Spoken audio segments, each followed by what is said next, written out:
Hey guys, and welcome to The Film Scene, a podcast about filmmaking and acting and a lot of entertainment industry stuff. And this is Rooks, and today I have Luke with me. So, Luke, would you like to introduce yourself? Hi, I'm Luke Hunter. I'm 31 years old and I'm an actor from the UK. Yeah, amazing. So, Luke, I have a question for you to begin with. So, it's a slightly different question. So, if you weren't in the arts, so if you weren't an actor, what other job would you prefer doing? What I prefer doing? Well, actually, I did my university degree in biology and chemistry, so I'd maybe end up being a biochemist, maybe working in a lab. That was Oh.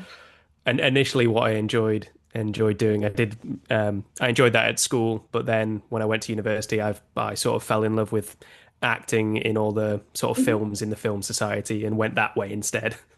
Yeah, fair enough. I get that because I did my degree in linguistics and then I was like, nah, I want to pursue acting and filmmaking. So yeah, doing nothing with my degree really. But yeah, no, that's very interesting. So I'd like to ask like what was it that drew you towards acting? So like what made you think like no, probably not biochemistry, but acting.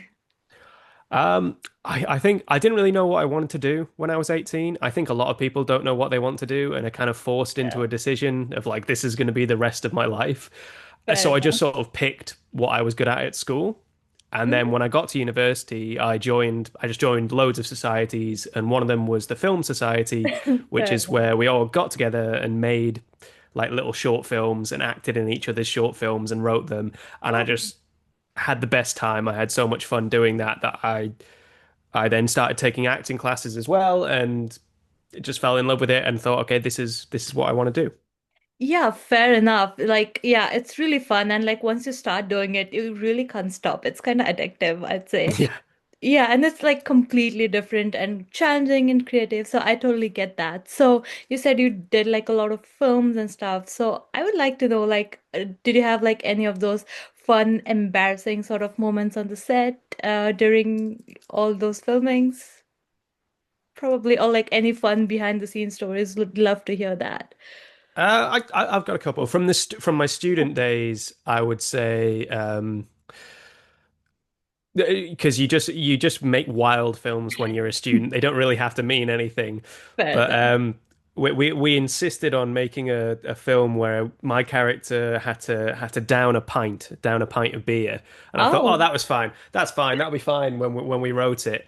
And yeah. of course, you're students, so you use real beer, like Oh, fair which is enough. not what professional film sets do. But you're Yeah, 18 years old. You think, maybe. why not?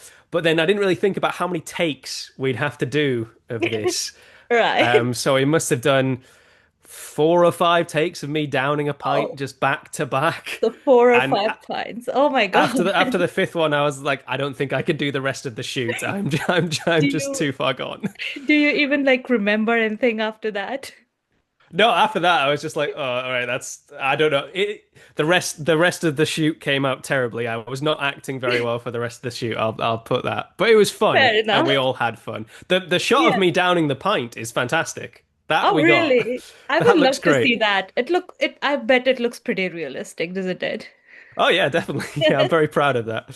Yeah, no, that's very interesting. Like, yeah, I've like always read like they have different sorts of fake alcohol on film set, but this is fun, like real beer. Yeah. Yeah, that's the. I mean, when I grew older and we started doing proper films, and yeah, it's usually some sort of like. It depends what alcohol you're using. It's usually some sort of juice or cordial for wine, or Mm, some sort of like fizzy apple something for for beer. They do very well making these yeah. fake drinks. Yeah, and they don't get you drunk. So No, not quite. yeah. No, I was like I used to always wonder like when I started doing like how do they manage to like film those drinking scenes and not actually end up getting drunk? So, well, you learn from your mistakes, don't you? Yeah, pretty much. Well, that's the thing. That's the great thing about being students. That's the perfect time to make mistakes like that. Yeah, exactly. And learn. And hey, it's 5 pints is fun, isn't it? Yeah, it's Different all right. experiences. Yeah, no, that's pretty cool. So, what film was that? Oh, that was a student film. I can't remember what it was called.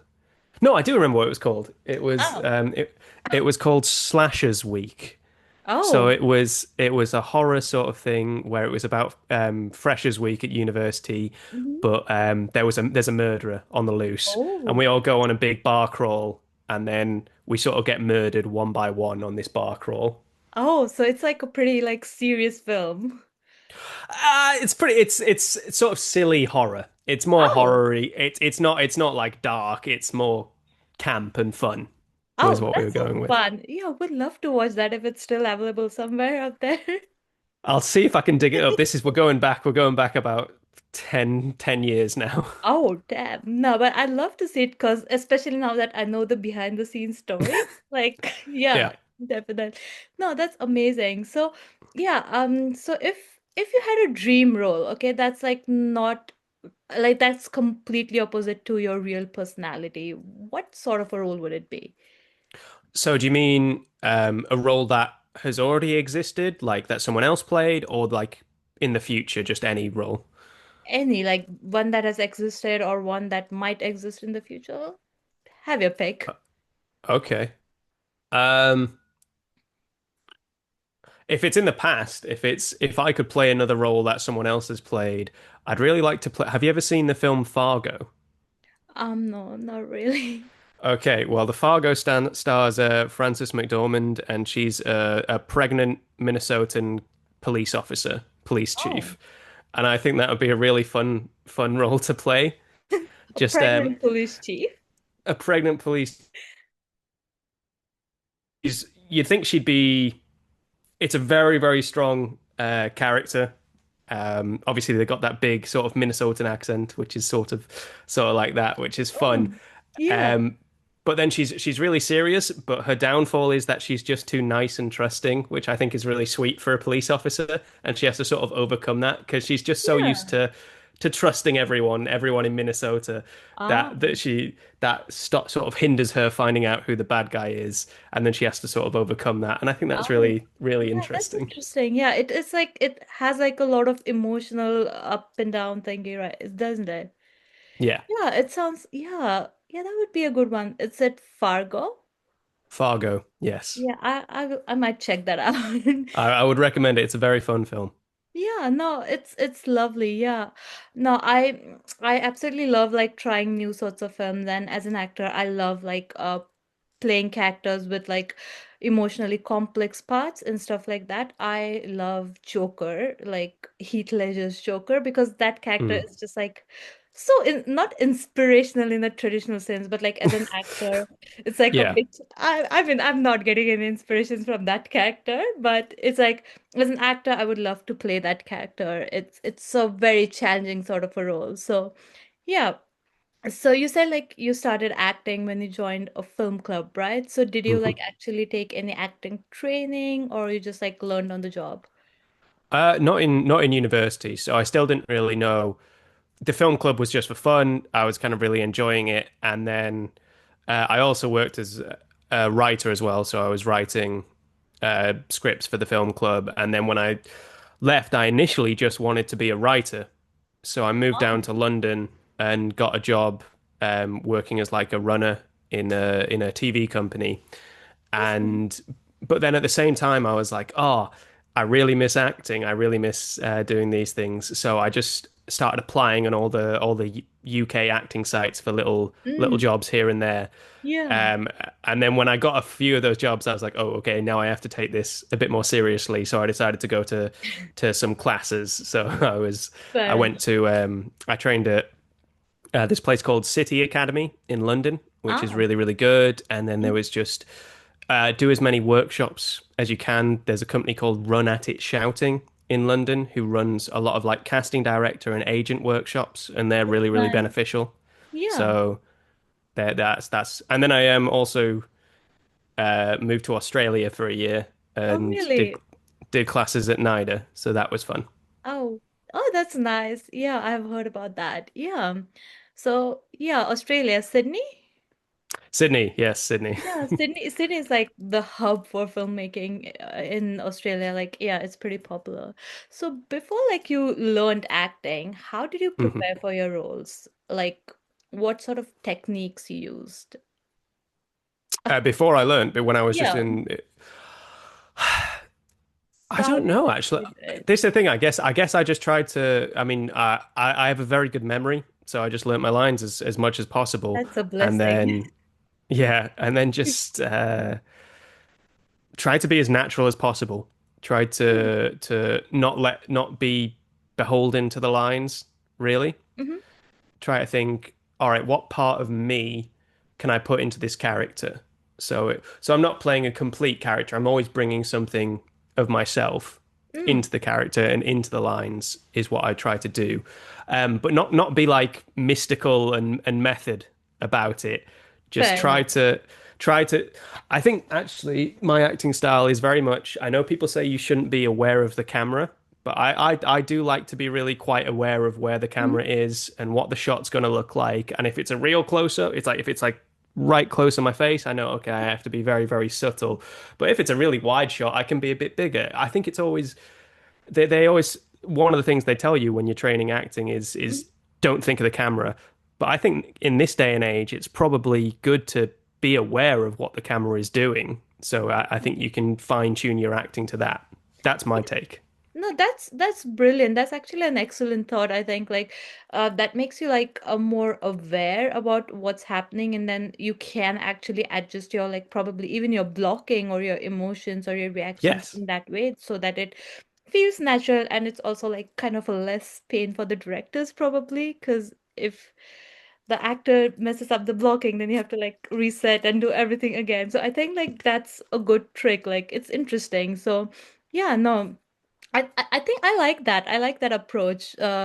But yeah, so and after you started learning acting, so I just wanted to ask you this, like after, before and after. So after you took those courses, how different were your performances, or how different was your approach to acting?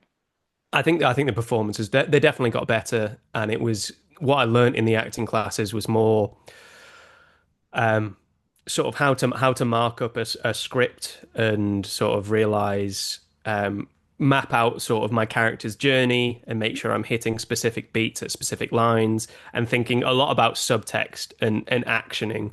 Like when I was like before I was taking acting classes, I wasn't really thinking about the meaning behind lines. I would just say the lines. So for example, if the line was like, "Hey, come here, come over here," I would just say it however I say it. Mhm. But now I'd be like, okay, what am I trying to get with that line? Am I trying to get him to come over here because I'm desperate, or am I trying to get him to come over here because I'm angry? Am I trying to get him to come over here quickly, or am I trying to show him something? Like, what is the exact verb Mm, I'm trying to get him to do? Whereas before I'd just be like, "Hey, come over here," just like say it. So sometimes normally. that's better. Sometimes Mm, whatever comes out is nice, but I think I think about it a lot more each line mm. and what the action behind it is, Yeah, so basically. you like have that more emotional like palette with you, like you know, like different sorts of emotions, and once you understand, you can say the same line with different emotions. I think there's like an exercise for actors where you actually do that sort of a thing where you say Yes. the same line with different emotions on like a similar line, or drastically different emotions, to like just see the ways you can say the same line. It can get tedious, but it's like very good as an actor to learn. But yeah, Yes. so are you? There is actually where there I forgot the one probably the most important lesson I learned. I Mhm. think before I started taking classes, I was a bit more of a selfish actor. I Oh, was very focused on my own performance. um, And probably the most important thing I learned from taking classes is the best thing you can do in a scene is make the other person look good. If you mm, make the other person look good, if you just give yourself up to their performance, mhm. really try and make them shine, often it makes the whole scene better. It really does. That's interesting. So it's more like a collaborative effort rather than just like focusing on what you're doing. Yeah, no, that's good. I also feel like a lot of people say this, like I think it's a very cliche line, but it's like acting is also reacting, Hmm. basically. So I don't know, like just going with the flow, or basically understanding the other person as well. So do you think you're more of like that sort of an actor who goes into the scene fully prepared and knows exactly what to do, or are you that kind of a person who will rely on some improv or some instincts, like action reaction? Like for me, I'm like I'll go into the scene with a little bit of prep, but then I'll also see how the other actors doing stuff and then react to it rather than just like having a predetermined Mm. performance in mind. I tend to adapt a bit. So, what sort of an actor are you? Mm.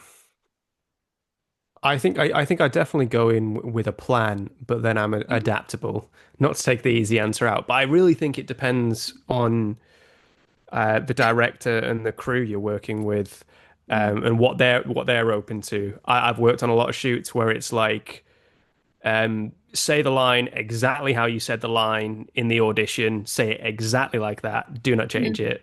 And I'm like, okay, cool. If that's what you want, I will go in and I'll say it exactly like that. Whereas mhm. sometimes it's like, oh, just say it in your own words. If you want to do this, if you want to go over here, da, da, da, da. And I think I prefer that kind of take, but I prefer being a bit more open and a bit more spontaneous. But I can completely see why a director would need you to say a line in a specific way. I never I know a lot of actors get angry when directors give them line readings when they'll say, "Oh, say the line like this. I Mhm. need you to say the line like this." I know a lot of actors who hate that, but from my point of view, the director's crafting a vision. You're only maybe like 10% of what's going on in his mind, their mind. Yeah, They've got so many things going on, and the director will already be editing the film, and what you yeah, think is your line is like a big moment is maybe like 5 seconds in a big cut they have in their head. So yeah. if they go to you and say you just need to say it like this, I'll always give them at least a couple of takes of, okay, this is it. I'll do it. I'll give you exactly how you want it. Let me try it my way as well, but I will give you exactly how you want it for a few That's takes. good. Yeah, it's like less stress for the director. Do you like find that distracting? Because sometimes I know it happens on the set is like you say a line in a specific way, you have prepared, and then after that shot, the director will be, oh, maybe this is not working. Can we try something different? And do you find that distracting, or do you find that like interesting, a fun challenge? No, I love that. I absolutely love that.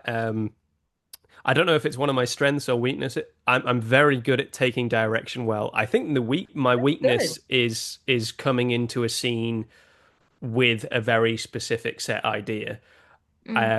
I like to be quite malleable. I like to the director if the director can tell me, yeah, like sadder, angrier, like just make it this different faster. I'm more than happy to change up for that. That's Um, good. ov Obviously, sometimes you'll get a note where it'll be where you'll think maybe I disagree with this, or that's not quite how I thought the scene would go. And I think it's your job as an actor to take whatever note.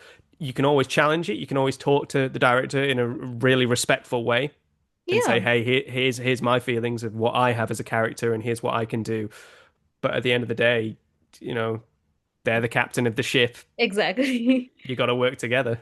Yeah, no, I absolutely love your attitude. Like flexibility is key to like having a good film, a good product, because sometimes I've noticed this happens that you have something on the script and it might look good in the audition or like a rehearsal or something, but when you're actually recording it, it just looks weird, I'd say. Mm.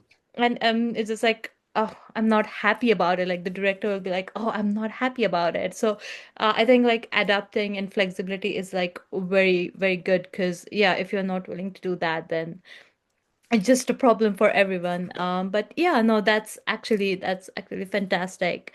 So, do you have like anyone who particularly inspired you in an acting journey? Um, in the acting journey, like Yeah, like. I have favorite actors, like in my who's like personally spoken to me and mentored me. Mm? Um, hmm. Or like anyone, like friends, family who like actually motivated you to like go on this journey, this wild ride. You know what? I'm very grateful for my parents and grandparents actually Mm, for being so supportive. Um, because I kind of came to them when I was in my second year of university and I was starting to enjoy acting and mm, writing more than science. And I said, "Hey, I think I might want to do this instead." And they were very good considering I was just some 19-year-old kid. They were very, very good. They said, "Finish your, no matter what you do, finish your degree. fair Then enough.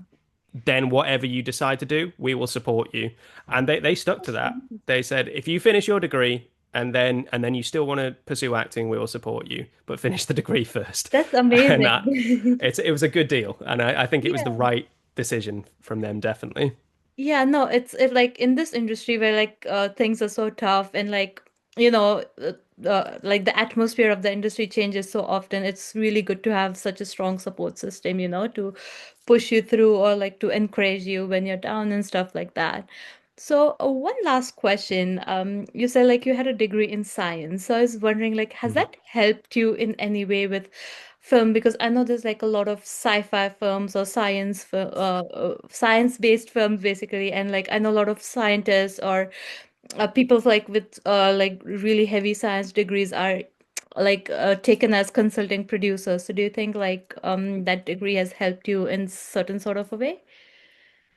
I think it's definitely, you know what? I think it has definitely helped me bring something different to a lot of characters, and I think it's definitely helped me um, being used to sort of focus and hard work and sitting down and doing the sort of administrative side of acting.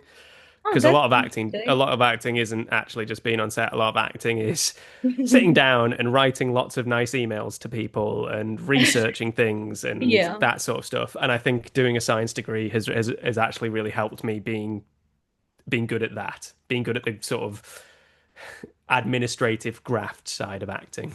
That's interesting. That's an interesting thing to like bring into acting. Yeah. So like it's like no matter what you're studying, what you're learning, it helps you in some or the other way. That's yeah, that's cool. I think the most well-rounded actors are often people who have come from something that wasn't acting beforehand or have been doing something else in their lives. I think, and this isn't true of everyone, but someone who's just been acting their entire life since they're a kid and has done it all the way through, I think often they have quite a narrow worldview sometimes that doesn't lend itself to playing certain characters unless they're playing an actor. Fair enough. No, totally. Yeah. No, I noticed that as well. Like I have done like a lot of customer service jobs and it Hmm. helps you a lot as an actor because you meet so many people with so many personalities and when you talk to them like you just see how people are and that helps you like bring those things into a character. So like when I was working at Macca's, I had few regular customers and some of them had really interesting personalities and that actually sometimes helped me bring those personalities to some of my characters. Like they were like my real life inspiration, I'd say. But no, it's good. Like it's very surprising, like the sort of stuff you learn from when you're coming from a different background into acting. So that's brilliant. Yeah. No, well, it was really nice chatting to you and knowing about your journey and especially the beer story. I absolutely love that. So before I let you go, like I do with all my guests, I'd like to play a game with you, which is like I'm calling it online charades because we're online. So basically, you'll mimic a film or a song or whatever it is you have in your head for me, and I'll try to guess. I'll do my best. I'll take like around 30 seconds to a minute. I'm not counting, but yeah. So when are you ready? Okay, hold on a sec. I prepared a prop. Oh, that's good. Okay, so Mm. Gun. Is it some sort of a spy film? No. Action? Shoot. Okay. Is it a James Bond film? I'm gonna try and Robot?